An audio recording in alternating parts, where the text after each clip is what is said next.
We all want to hole more putts just like that one, and in today's lesson I'm going to show you how to do it. Let's go. Okay, so holing more putts, how are we going to do it? And I'm going to talk you through how I held that putt then at the start of the video.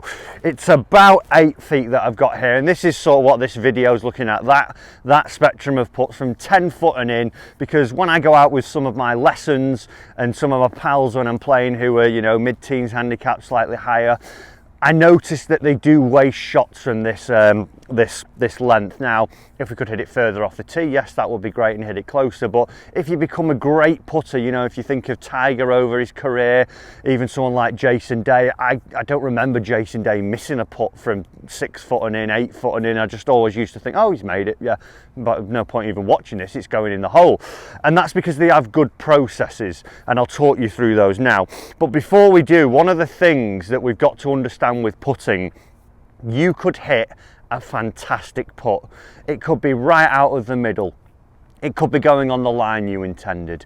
It could have been read perfectly, but it might catch a bobble. It might just lip out. It might not go in the hole. Not every single good putt you hit is always going to go in. And if you accept that early and think, well, do you know what? I did everything I could possibly do there.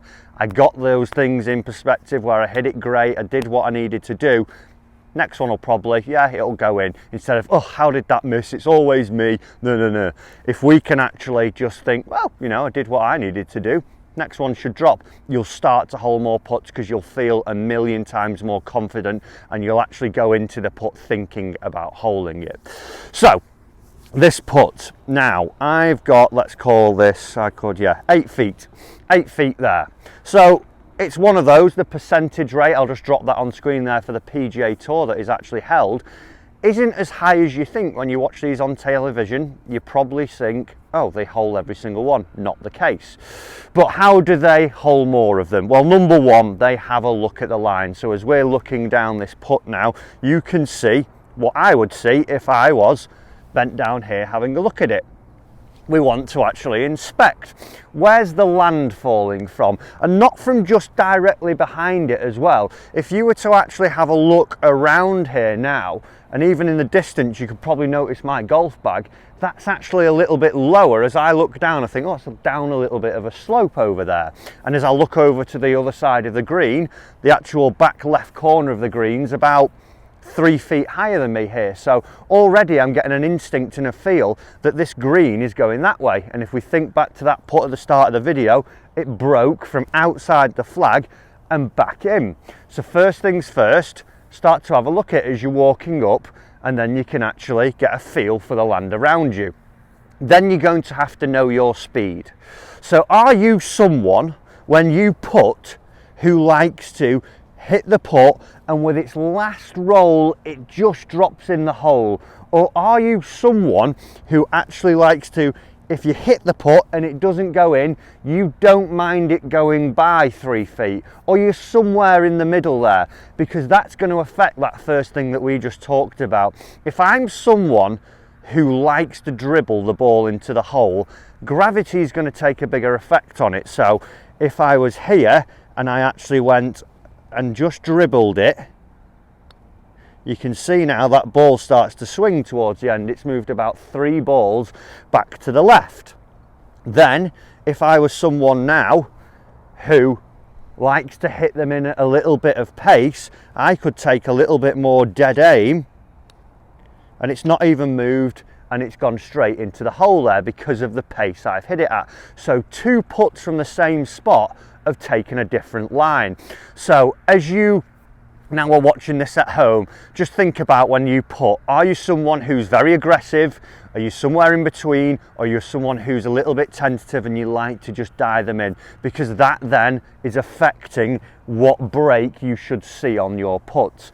If you are the aggressive one, you're going to see less. If you're tentative, you're going to need to take more. And if you're in the middle, like I say, you're going to be in the middle of those two things. So first point, let's see what type of putter we are. Pick one of those, decide now. From there then, once you have got that, like I say, once I hit those balls then, we'd have the ball here that halfway down its line would have been about here.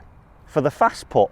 Then for the tentative one, it would have been a little bit more outside of the hole. So what you have to do, once you get into actually deciding which type of putter you are, you've read your line, you've decided a line for that, we've then got to pick a starting line. So what I'd like you to do is actually get a couple of extra golf balls and get a putt set up about 10 to 8 feet, and you're going to make a little gate like this. So you'll have 2 balls out in front of you, and then your ball here, your object ball, that you're going to get through your starting line. So you would stand and think to yourself, right, well, I'm going to hit this ball through that gate, because if I do that, oh, which I didn't that time, that would have missed low left.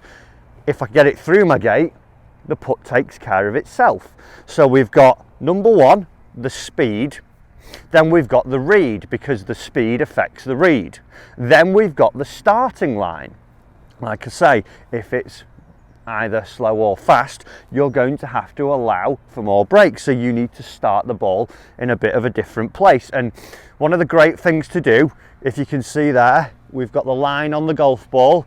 As we go through it, what I like to do is line this little line up straight through my starting line. So I'd be now having this line pointing through the middle of the gate. I do think that gate's a little bit off there, so I'm just going to move that. It's pointing through there, and what I would now do is get my putter lined up with this line and see, now then all I have to do is think about my stroke. I know the tempo I want to hit it at, I know the speed, so I'm just going to pull the trigger in. Ooh, good putt, just on the wrong gate. Like I said, I thought that gate was a little bit too to the left. So you've got to go through the process of doing this. Get the right speed, get the read, and then get your starting line. If you can get those 3 things starting to happen, you should start to hole some more putts. So let's finish this video off with 2 putts. The first one, I'm going to be really confident. I'm going to make a nice stroke on it. I know where I want to go. I've got all the positivity in the world. I've hit a few putts before coming to this hole. This is the 4th hole, and now they didn't go in, but you know what? I've been putting great. I've rolled it so well today. Oh, not a bad putt, just a little bit off. This one, I'm going to be a little bit negative. Do you know what? I always probably miss this. Probably will miss it because the others haven't even gone in yet, so it's... No, not there, didn't get to it because I didn't have the commitment. So like I said at the start of the video, you need to accept that not every great putt has gone in. If you can do that, and you can roll on that positivity, and always remember that figure I put up of how many 8-foot putts are held on the PGA Tour, you'll start to become a lot better of a putter. Like I said, decide what speed you like to see the ball going in. Then that's going to affect your read. Take a look around, have a look at the surroundings, see what the putt is like. Then choose a starting line, build that little gate and start to knock some putts through it. And then have a great attitude, and you should see that you start to hole more putts, just like I did at the start of this video. Obviously didn't hold them there because I was instructing. That's my excuse. Guys, I hope you've enjoyed this video this week.